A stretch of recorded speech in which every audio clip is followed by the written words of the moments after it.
Our first reading today comes from Psalm 100. There are a series of psalms in this part of the book of Psalms that are called the jubilant psalms, the praise psalms, the celebration psalms. So we hear the psalmist praise God, and I don't know if this is David or not, but it's a psalmist who's celebrating God coming to him and doing some things that give him great joy. Shout for joy to the Lord, all of the earth.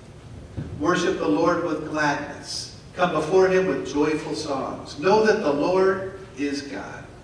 It is he who made us, and we are his. We are his people, the sheep of his pasture. Enter his gates with thanksgiving and his courts with praise. Give thanks to him and praise his name. For the Lord is good, and his love endures forever.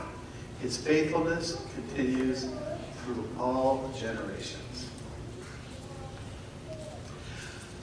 Our next reading is from the Gospel of John, and it is the reading on which we're going to be talking today a little bit in our message.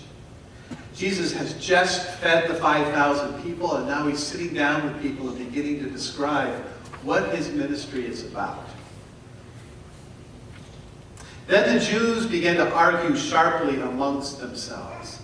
How can this man give us his flesh to eat? Jesus said to them, very truly I tell you, unless you eat the flesh of the Son of Man and drink his blood, you have no life in you. Whoever eats my flesh and drinks my blood has eternal life, and I will raise them up on the last day. For my flesh is real food and my blood real drink. Whoever eats my flesh and drinks my blood remains in me, and I in them. On hearing it, many of the disciples said, this is a hard teaching. Who can accept it? Aware that his disciples were grumbling about this, Jesus said to them, does this offend you? He went on to say, this is why I told you that no one can come to me unless the Father has enabled them. From this time, many of his disciples turned back and no longer followed him. And then our gospel is the book of Mark. After a long, hard period of time of preaching and teaching, Jesus and his disciples go to rest. That day when evening came, he said to his disciples, let us go over to the other side. Leaving the crowd behind, he took him along just as he was in the boat. There were also other boats with him.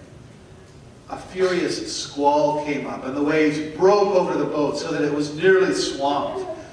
Jesus was in the stern, sleeping on a cushion. The disciples woke him and said, teacher, don't you care if we drown? He got up, rebuked the wind, and said to the waves, quiet, be still. Then the wind died down, and it was completely calm.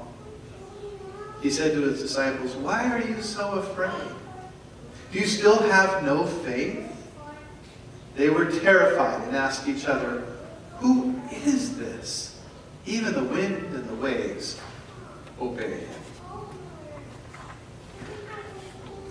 Hey, I'd like to have you guys get some young people come up here and help me tell this story today. Can I get you guys?